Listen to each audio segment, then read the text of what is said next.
Hello नमस्कार विद्यार्थियों। लक्ष्य क्लासेज देवली ने जो सीरीज चलाई है 20 वर्षों के जो जेड के पुराने क्वेश्चंस है उनको चैप्टर वाइज समराइज किया गया है। तो उस सीरीज में आज ये दूसरा लेक्चर होने वाला है जिसके ऊपर अपन डिस्कस करेंगे सेल डिवीजन, यानी जो कोशिका विभाजन के 2002 से लेके 2023 तक जितने भी एमसीक्यूज आए हुए हैं उनको अपन एक साथ आज सॉल्यूशन करेंगे उनका। तो ऐसे ही जितने भी आपके टॉपिक्स है उनका 20 वर्षों का जो ट्यूशन कलेक्शन है वो आपको सॉल्व करवाया जाएगा। तो ऐसी क्लासेज को आप अधिक से अधिक देखिए और अपने दोस्तों के साथ में शेयर कीजिए जिससे कि उनको भी जो है बेनिफिट्स मिल सके। तो सबसे पहले स्टार्ट करते हैं कि इस टॉपिक में से कौन कौन से क्वेश्चंस आ रखे हैं। जैसे कि क्वेश्चन दिखाई दे रहा होगा आपको, ये क्वेश्चन आया हुआ है 2002 का जो एग्जाम है उस पेपर में आया हुआ क्वेश्चन है ये। और क्वेश्चन कौन सा है? अर्धसूत्रण यानी कि क्रोमेटिड में प्रोफेज की डिप्लोटिन अवस्था में गुणसूत्रों के सेट पर संरचनाएं होती है। थोड़ा सा इसको घुमा फिरा के पूछा गया है। यहाँ सीधा ऐसा भी पूछ सकते थे कि जो क्रोमेटिड है उनके ऊपर कौन सी संरचनाएं पाई जाती है। तो जब भी आपने डायग्राम देखा होगा, जब भी क्रोमोजोम पढ़ा होगा, तो क्रोमोजोम का एक विशेष इस प्रकार का डायग्राम पढ़ते हैं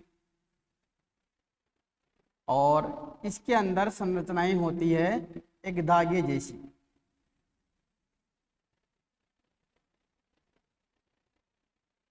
तो इन संरचना को तो क्या कहा जाता है? क्रोमेटिड। और जो धागे जैसी संरचना है इनके ऊपर एक विशेष प्रकार की जो बीड लाइक यानी कि जो मोती होते हैं वैसी संरचनाएं पाई जाती है। इस धागे जैसी संरचना के ऊपर कुछ ऐसे मोती जैसी संरचनाएं पाई जाती है तो इनको कहा जाता है क्रोमोमियर्स। तो आंसर यही है, यानी कि क्या पूछना चाह रहा है कि जो क्रोमोजोम्स होते हैं उनके ऊपर कौन सी संरचना पाई जाती है, वो है क्रोमोमियर्स। नेक्स्ट क्वेश्चन है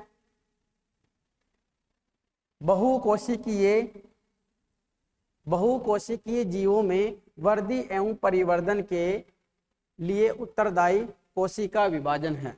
यानी कि जो बहुकोशिकीय जीव होते हैं, जीव दो प्रकार के होते हैं।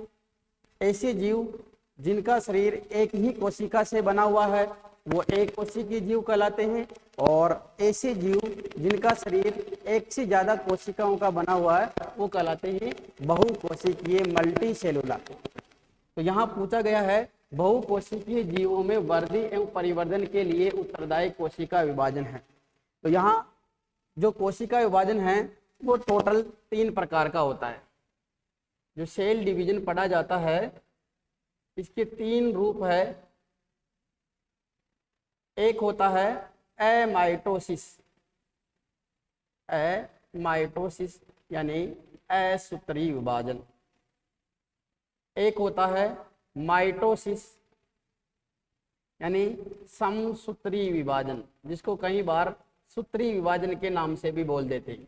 और तीसरा टाइप्स है मियोसिस यानी अर्धसूत्री विभाजन।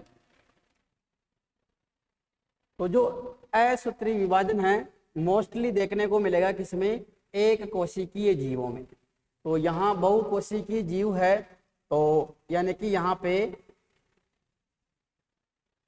असूत्री विभाजन, माइटोसिस यानी समसूत्री विभाजन और मियोसिस यानी अर्धसूत्री विभाजन। तो असूत्री विभाजन तो किनमें होता है? एक कोशिकीय जीवों में, जैसे हिस्ट वगैरह होते हैं। और माइटोसिस होता है बहुकोशिकीय जीवों में, मियोसिस भी होता है बहुकोशिकीय जीवों में। तो वृद्धि एवं परिवर्धन के लिए आवश्यक है कौन सा? समसूत्री विभाजन। तो इसका आंसर है समसूत्री विभाजन। नेक्स्ट क्वेश्चन है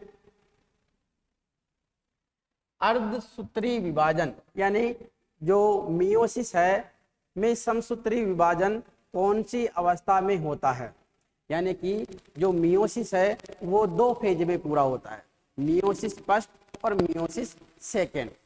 तो जो मियोसिस सेकेंड होता है वो लगभग यानी कि जो समसूत्री विभाजन होता है उसके समान होता है। तो अर्धसूत्री विभाजन में समसूत्री विभाजन कौन सी अवस्था में होता है, यानी कि यहाँ विशेष रूप से विभाजन स्टेज का नाम पूछा गया है। तो वहाँ देखा होगा अपन ने जो प्रोपेज फर्स्ट है, प्रोपेज सेकेंड है, या एनाफेज फर्स्ट है और यहाँ एनाफेज सेकेंड है। तो फर्स्ट से तो यानी कि ये ऑप्शन तो कट जाते हैं और बच गए कौन से, सेकेंड वाले। तो एनाफेज जो सेकेंड स्टेज है वो बिल्कुल समसूत्री विभाजन के समान होती है।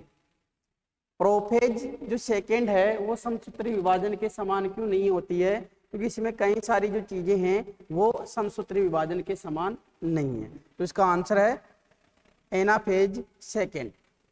नेक्स्ट क्वेश्चन है, अर्धसूत्री विभाजन में क्रॉसिंग ओवर यानी जीन विनिमय किस प्रावस्था में होता है। ये क्वेश्चन आया हुआ है 2004 के पेपर में।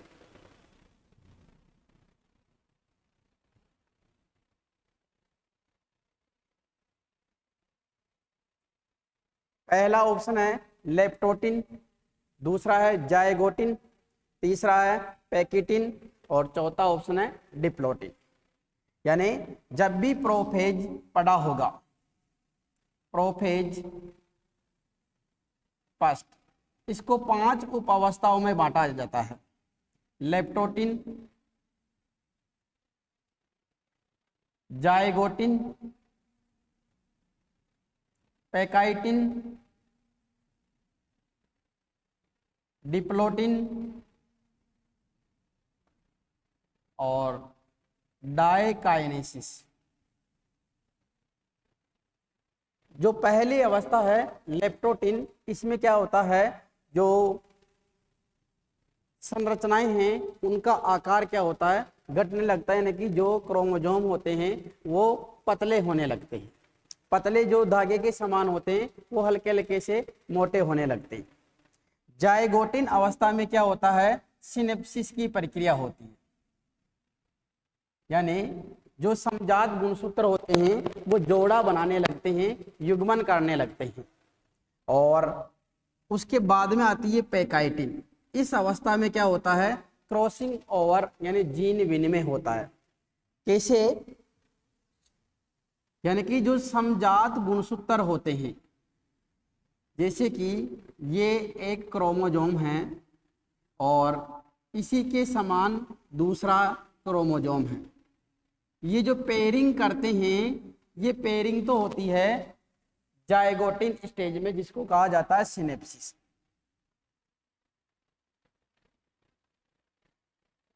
एक दूसरा जो जोड़ा है वो इस प्रकार का है,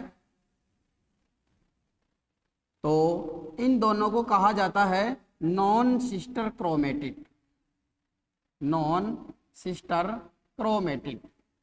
तो इनके मध्य जो जीन है, जो पदार्थ है, उसका एक्सचेंज होता है और उसी को क्या कहा जाता है, जीन विनिमय कहा जाता है।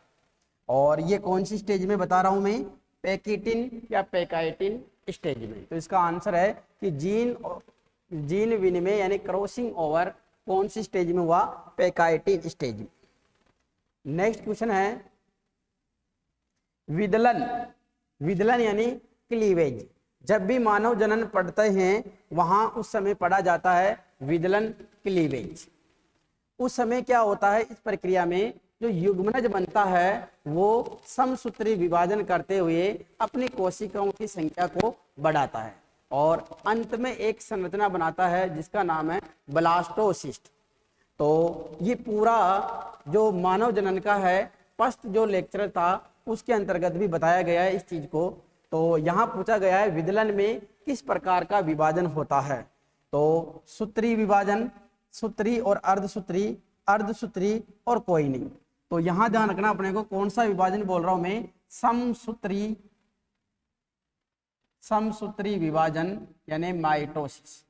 तो इसका सही आंसर कौन सा हुआ, माइटोसिस, सूत्री विभाजन। नेक्स्ट क्वेश्चन है, जो भी students 11th-12th agriculture foundation course करना चाहते हैं वो स्टूडेंट्स लक्ष्य क्लासेज को ज्वाइन कर सकते हैं। लक्ष्य क्लासेज में 11th और 12th के जो फाउंडेशन बैच है वो प्रारंभ हो चुके हैं। तो आप यदि फाउंडेशन कोर्स करना चाहते हैं यानी कि 11th-12th के साथ में जेट की कोचिंग करना चाहते हो, सीयूटी की कोचिंग करना चाहते हो, तो लक्ष्य क्लासेज में आप एडमिशन ले सकते हैं। जो कॉन्टैक्ट नंबर है उसके ऊपर आप कॉन्टैक्ट कर सकते हैं। जो लक्ष्य क्लासेज का जो पिछला सेशन निकला है उस सेशन में जो एग्रीकल्चर बैच है उसमें हाईएस्ट परसेंटेज है 93%, और जो सेकंड पोजीशन पे है उस पे है 91%। और इसके साथ साथ ही जो जेट के बैच है वो करंटली क्रैश कोर्स के भी चल रहे हैं और 11th-12th के साथ में भी इसकी तैयारी करवाई जाती है। तो आप सोच समझ के और जो अपनी क्लासेज है यानी जो अपने कोचिंग सेंटर है उसका सिलेक्शन कीजिए। तो आप लक्ष्य क्लासेज में आके और इन कोर्सेज के बारे में डिटेल से जानकारी ले सकते हैं। तो नेक्स्ट क्वेश्चन है अपना, वो है समसूत्री विभाजन यानी माइटोसिस। समसूत्री विभाजन माइटोसिस, समसूत्री विभाजन माइटोसिस का नाम किसने प्रतिपादित किया था? ये 2007 में आया हुआ है और कई बार क्वेश्चन पूछा जाता है। दो चीजें ध्यान रखनी है आपको, एक है माइटोसिस टर्म और एक है मियोसिस टर्म। तो माइटोसिस टर्म दी है वाल्टेयर फ्लेमिंग ने। किसने दी है? वाल्टेयर फ्लेमिंग ने। और जो मियोसिस टर्म है ये दी है किसने? फार्मर एंड मूरे ने। फार्मर एंड मूरे ने। यहाँ क्वेश्चन पूछा गया है किसका? माइटोसिस नाम कौन से वैज्ञानिक ने दिया है? तो पहला ही ऑप्शन है वाल्टर फ्लेमिंग। तो इसका सही आंसर है वाल्टर फ्लेमिंग। रुडोल्फ विर्चो ने क्या किया है? रुडोल्फ विर्चो ने एक टर्म दिया है जिसका नाम है ओमनिस सेलुला ई सेलुला, यानी जो नई कोशिकाओं की उत्पत्ति होती है वो पुरानी कोशिकाओं से होती है। किसके माध्यम से? कोशिका विभाजन के माध्यम से। इनको जो आधुनिक कोशिका सिद्धांत है उसका क्रेडिट भी इन्हीं को जाता है। स्ट्रोसबर्गर ने क्या किया है? जो गुणसूत्र है, क्रोमोजोम है, ये टर्म इन्होंने दिया है। सी बेंडा किससे रिलेटेड है? माइटोकॉन्ड्रिया की जो खोज है वो किसने की है? सी बेंडा ने। माइटोकॉन्ड्रिया की खोज करने वाला कौन है? सी बेंडा। नेक्स्ट क्वेश्चन है, कायिक कोशिका विभाजन को माइटोसिस नाम किसने दिया था? तो उसी क्वेश्चन को घुमा के पूछ लिया गया है और इसका आंसर भी क्या है? Fleming, Walther Fleming. यानी 2007 में आया था, फिर 2009 में यही सेम क्वेश्चन थोड़ा सा लैंग्वेज चेंज करके और इसको वापस पूछ लिया गया।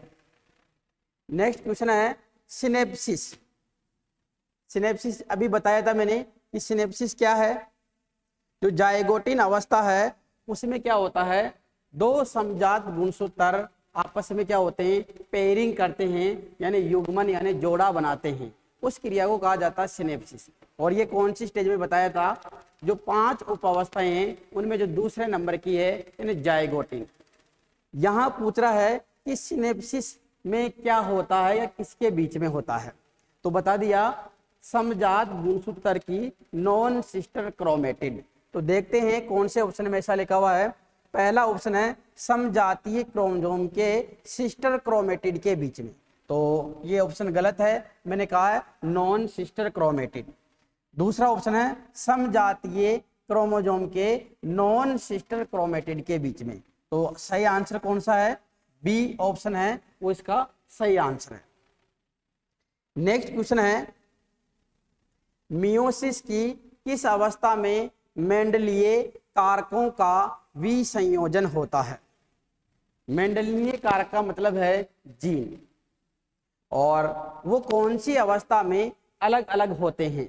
तो जब भी अपन पढ़ते हैं माइटोसिस पढ़ते हैं या मियोसिस पढ़ते हैं, तो वहां पढ़ा जाता है जो एनाफेज स्टेज होती है उसमें जो क्रोमेटिड होते हैं वो विपरीत ध्रुवों की ओर गति करने लगते हैं। तो मियोसिस के अंदर पूछ रहा है तो ये कार्य होता है एनाफेज सेकेंड में।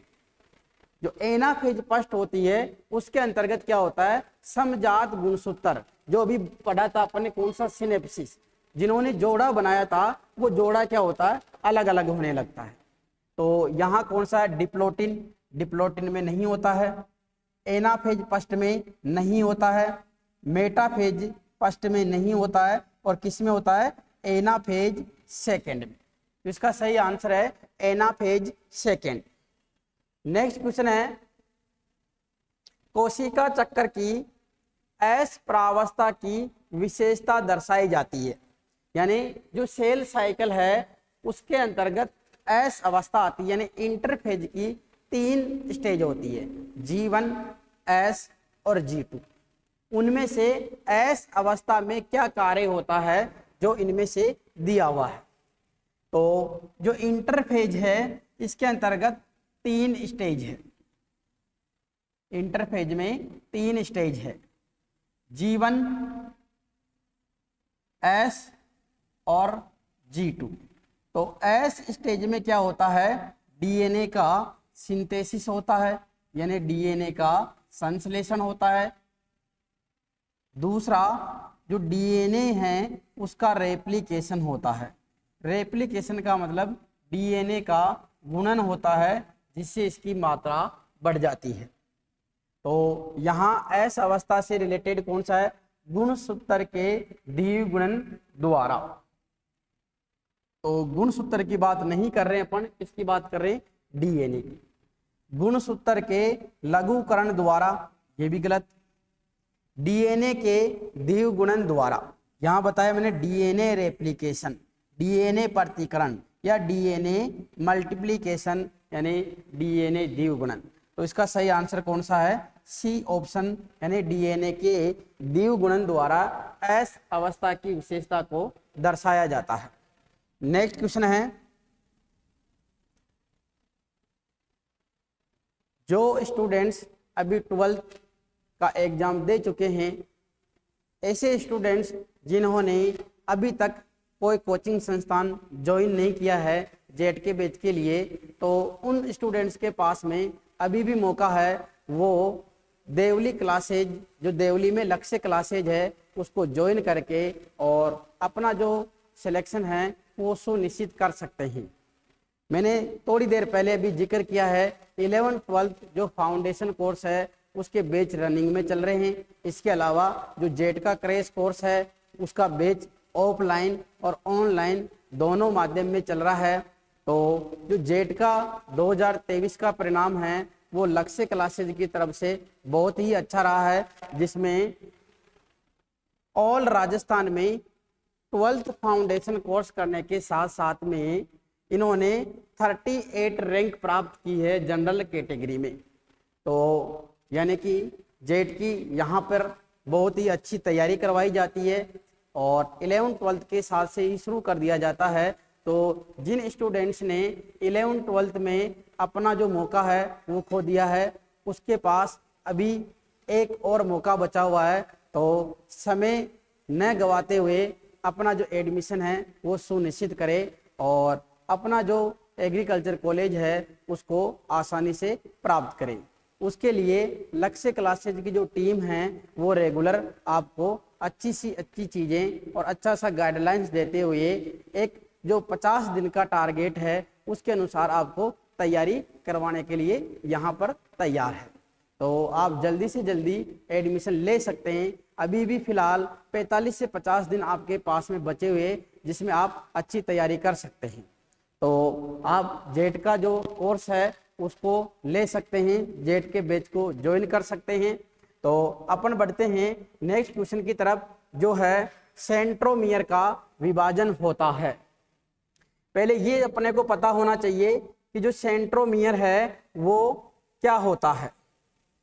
तो अभी मैंने आपको बताया था जो क्रोमोजोम होता है उसकी स्ट्रक्चर कुछ इस प्रकार होती है, जिसके अंदर एक धागे जैसी संरचना होती है और बाहर एक आवरण बना हुआ जिसको अपन कह रहे हैं, ये संरचना है, इसको तो कह रहे हैं क्रोमेटिड, जिसको कहा जाता है अर्धसूत्रण। जहां क्रोमेटिड जुड़े हुए हैं इस संरचना को कहा जाता है सेंट्रोमियर। सेंट्रोमियर तो होता क्या है, जो मेटाफेज अवस्था में जितने भी क्रोमोजोम होते हैं वो सब एक लाइन के रूप में अरेंज्ड हो जाते हैं। इसके बाद में जैसे एनाफेज स्टेज में प्रवेश करता है तो उसका सेंट्रोमियर डिवाइड हो जाता है, जिसके कारण जो ये दोनों क्रोमेटिड है ये विपरीत विपरीत ध्रुव की ओर मूव करने लगते हैं, गति करने लगते हैं। तो यही क्वेश्चन पूछा गया है कि सेंट्रोमियर का विभाजन कौन सी स्टेज में होता है। तो अर्धसूत्री प्रोफेज इसमें नहीं होता है। समसूत्री एनाफेज, एनाफेज का ही जिक्र मैंने किया है, तो सही आंसर कौन सा है, समसूत्री एनाफेज में। समसूत्री प्रोफेज में नहीं होता है, अर्धसूत्री एनाफेज में नहीं होता है, एनाफेज सेकेंड में जाके और ऐसा विभाजन देखने को मिलता है। तो इसका सही आंसर है समसूत्री एनाफेज में। नेक्स्ट क्वेश्चन है, हिस्ट में कोशिका विभाजन होता है। पहले ही जो अपन ने क्वेश्चन सोल्व किया है उसमें भी जिक्र किया था मैंने कि जो एक कोशिकीय जीव है उनमें अधिकांशतः कौन सा विभाजन देखने को मिलता है, असूत्री विभाजन। तो यहाँ असूत्री विभाजन नहीं है, समसूत्री, सॉरी बी ऑप्शन है असूत्री विभाजन। तो यानी हिस्ट में कौन सा विभाजन देखने को मिलेगा, असूत्री एमाइटोसिस। नेक्स्ट क्वेश्चन है, तर्कु तंतु निर्माण क्रिया कब प्रारंभ हो जाती है। तर्कु तंतु क्या होते हैं, जब भी सेल डिवीजन पढ़ा होगा तो अपने कुछ ऐसे डायग्राम देखे होंगे, जैसे ये मेटाफेज स्टेज का डायग्राम बना रहा हूं मैं। इस स्टेज में अपन ने ऐसी संरचना देखी होगी, यहाँ पर बिंदु जैसी संरचना देखी है जिनको पोलर ध्रुव बोल रहे हैं, और यहाँ से कुछ रेशे आपको यहाँ ऐसे जुड़े हुए दिखाई देते हैं डायग्राम में, जब भी आपने ऐसा पढ़ा होगा। तो इन संरचनाओं को ही क्या कहा जाता है, तर्कु तंतु यानी स्पाइंडल फाइबर। तो इसका निर्माण कब प्रारंभ हो जाता है, तो इसका निर्माण प्रारंभ हो जाता है प्रोफेज के अंत में। जब तक प्रोफेज खत्म होने में आती है तब यानी कि इसका निर्माण प्रारंभ हो जाता है। और जो तर्कु तंतु है इनका निर्माण करता कौन है, ये भी विशेष ध्यान रखना है, इनका निर्माण करता है तारक काई। तारक काई। तो यहाँ अवस्था का नाम पूछा है तो वो है प्रोफेज के अंत में, यानी पहला ही ऑप्शन सही है इसका। तो राइट आंसर है प्रोफेज के अंत में। नेक्स्ट क्वेश्चन है, काइजमेटा दिखाई पड़ते हैं। काइजमेटा का मीनिंग क्या है, यानी जब क्रॉसिंग ओवर यानी जीन विनिमय होता है, जीन विनिमय होता है, क्रॉसिंग ओवर होता है तो वहां पे एक क्रॉस लाइक स्ट्रक्चर बन जाती है। यानी क्योंकि मेटीरियल एक्सचेंज हो रहा है तो यहाँ पे एक क्रॉस लाइक स्ट्रक्चर बन जाती है, जिसको काइजमा या काइजमेटा कहा जाता है। तो क्रॉसिंग ओवर हो रहा है कौन सी स्टेज में, पेकाइटिन स्टेज में। तो पेकाइटिन स्टेज के बाद में अपने को क्या दिखाई देगा, काइजमेटा। तो पेकाइटिन के बाद में कौन सी स्टेज बताई मैंने, डिप्लोटिन। तो जायगोटिन नहीं है, तो इसमें सिनेप्सिस होता है। लेप्टोटिन में क्रॉसिंग ओवर होता है और डिप्लोटिन, ये इसका सही आंसर है। लेप्टोटिन में क्या होता है, क्रॉसिंग ओवर, सॉरी पेकाइटिन में क्या होता है, क्रॉसिंग ओवर। लेप्टोटिन में क्या होता है, जो क्रोमोजोम्स है उनका आकार थोड़ा सा मोटा होने लगता है। नेक्स्ट क्वेश्चन है,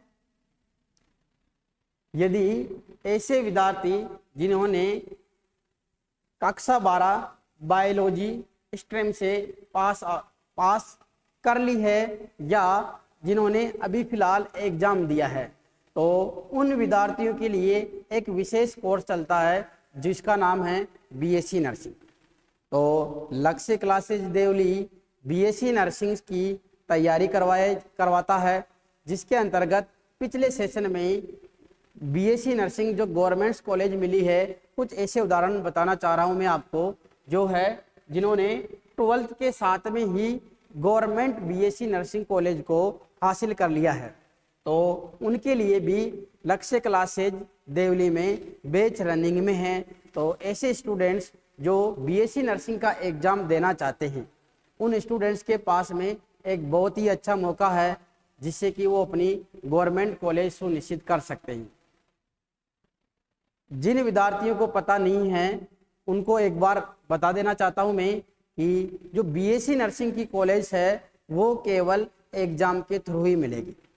पिछले कुछ वर्षों में क्या होता था, डोनेशन देके और बीएससी नर्सिंग की कॉलेज में एडमिशन ले लिया जाता था, लेकिन पिछले सेशन से ऐसा जो कार्य है उसको बंद कर दिया गया है और बीएससी नर्सिंग का एक सेपरेट एग्जाम लगता है। यदि राजस्थान की बात करें तो RUHS Rajasthan university of health science जो जयपुर में है वो एक एग्जाम कंडक्ट करवाती है और उसी एग्जाम के थ्रू चाहे गवर्नमेंट कॉलेज हो चाहे प्राइवेट कॉलेज हो उनमें एडमिशन दिया जाता है।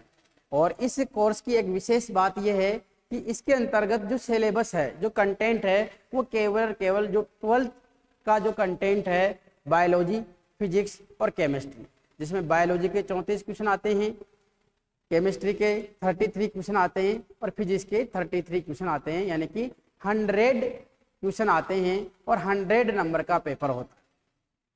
तो आप बीएससी नर्सिंग का जो बैच है उसको ज्वाइन करना चाहते हैं तो आप लक्ष्य क्लासेस देवली से कांटेक्ट कर सकते हैं और बीएससी नर्सिंग की अपनी तैयारी को अपनी ऊंचाइयों तक पहुंचा सकते हैं और गवर्नमेंट कॉलेज हासिल आसानी से कर सकते हैं।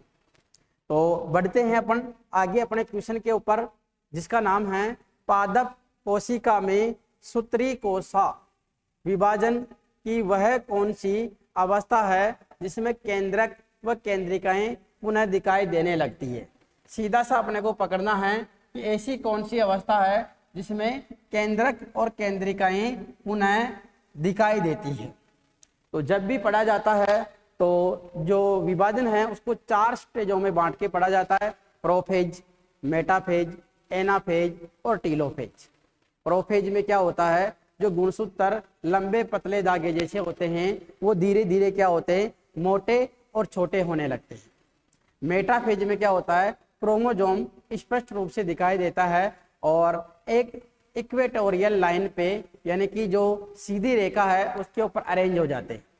एनाफेज में क्या होता है, सेंट्रोमियर का विभाजन होता है जिसके फलस्वरूप जो क्रोमेटिड है वो अपोजिट जो पोल है उसकी तरफ मुंह करने लगते हैं। और जो टीलोफेज स्टेज है उसके अंतर्गत क्या होता है, वापस जैसे ही क्रोमेटिड ध्रुव पे पहुंच जाते हैं तो उनके चारों तरफ क्या होता है, केंद्रक आवरण बनने लगता है और उसके अंदर जो केंद्रिका है वो भी वापस विकसित होने लगती है। तो यही ऐसा इसमें ऑप्शन है, अंत्यावस्था, पूर्वावस्था, मध्यावस्था, पश्चावस्था। तो इसका आंसर है टीलोफेज।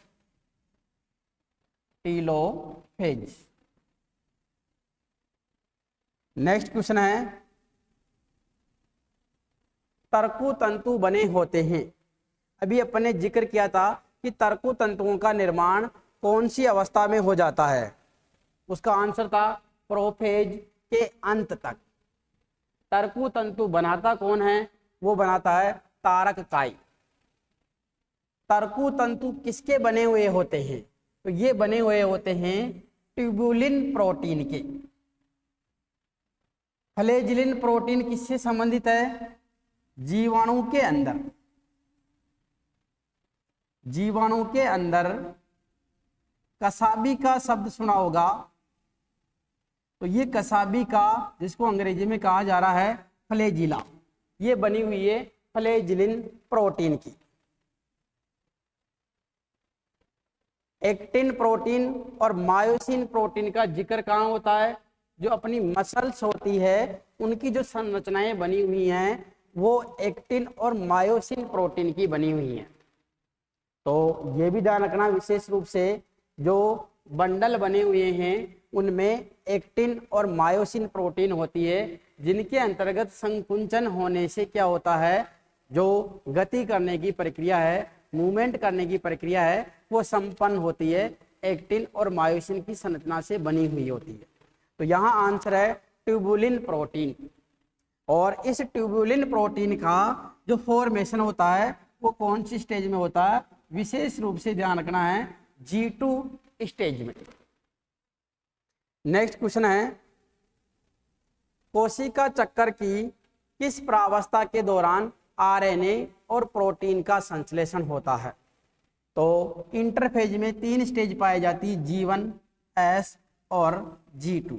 तो G1 और G2 में दोनों में आरएनए का संश्लेषण होता है। तो कोशिका द्रव्य विभाजन में S प्रावस्था में, M प्रावस्था में, G तथा G2 प्रावस्था में। तो इसका सही आंसर कौन सा है? G1 और G2 प्रावस्था। नेक्स्ट क्वेश्चन है, अर्धसूत्री विभाजन में सिनेप्सिस किसके दौरान होता है? बता चुका हूं, पहली स्टेज थी लेप्टोटिन और दूसरी स्टेज थी जाइगोटिन। तो यहाँ ऑप्शन लिखा हुआ है जाइगोटिन। तो इसका जो सही आंसर है वो कौन सा है? जाइगोटिन स्टेज में सिनेप्सिस की क्रिया होती है, यानी कि जो समजात गुणसूत्र होते हैं वो जोड़ा बनाते हैं, उसी प्रक्रिया को कहा जाता है सिनेप्सिस। नेक्स्ट क्वेश्चन है, ऐसे विद्यार्थी जो कृषि पर्यवेक्षक की तैयारी करना चाहते हैं उनके लिए भी एक मौका है कि वो लक्ष्य क्लासेज को ज्वाइन करके और अपनी जो तैयारी है उसको आसानी से और शॉर्ट मैटर में और स्टिक मैटर में आप उसको तैयार कर सकते हैं। लक्ष्य क्लासेज का जो पिछला बैच चला है उसमें से कुछ आपको ऐसे एग्जाम्पल बता रहा हूँ जो कृषि पर्यवेक्षक में चयनित हो चुके हैं। तो आपके पास में जो एग्रीकल्चर के स्टूडेंट्स हैं उनके पास में काफ़ी मौके हैं, वो जेट की तैयारी कर सकते हैं, वो सुपरवाइजर की तैयारी कर सकते हैं। तो उनके लिए जो बैच है वो लक्ष्य क्लासेज में रनिंग में चल रहे हैं। इसके अलावा आप 11th-12th में जो फाउंडेशन कोर्स है वो तैयार करके और आप इन सभी सपनों को आसानी से प्राप्त कर सकते हैं। तो यहाँ पे मैंने 2002 से लेके और 2023 के बीच में जो सेल डिवीजन से रिलेटेड क्वेश्चंस है उनका सॉल्यूशन आपको दिया है। तो ऐसे ही लक्ष्य क्लासेज के चैनल को आप देखते रहे तो उससे आपको जितने भी 20 वर्षों में क्वेश्चन पूछे गए हैं उनको टॉपिक वाइज आपको तैयार करवाया जाएगा, जिससे आपको ये आइडिया लगेगा कि कौन से टॉपिक में से किस प्रकार के और कितनी गहराई से क्वेश्चन पूछा जाता है। तो इसके लिए आप इस सॉल्यूशन को देखते रहेंगे तो आपको आने वाले जो 45 से 50 दिन है उसकी स्ट्रेटेजी का पता लगेगा। और जैसे जैसे आपका समय आगे बढ़ेगा वैसे वैसे कुछ जो इम्पोर्टेंट और सिलेक्टेड टॉपिक्स है उनकी आपको ऑनलाइन क्लास आपको यूट्यूब चैनल पे आसानी से अवेलेबल होगी, उनको देख सकते हैं। और अच्छी गाइडेंस लेना चाहते हैं तो आप लक्ष्य क्लासेज के जो कॉन्टैक्ट नंबर है उस पर कॉन्टैक्ट कर सकते हैं या जो कोचिंग इंस्टीट्यूट है उसको विजिट कर सकते हैं। धन्यवाद।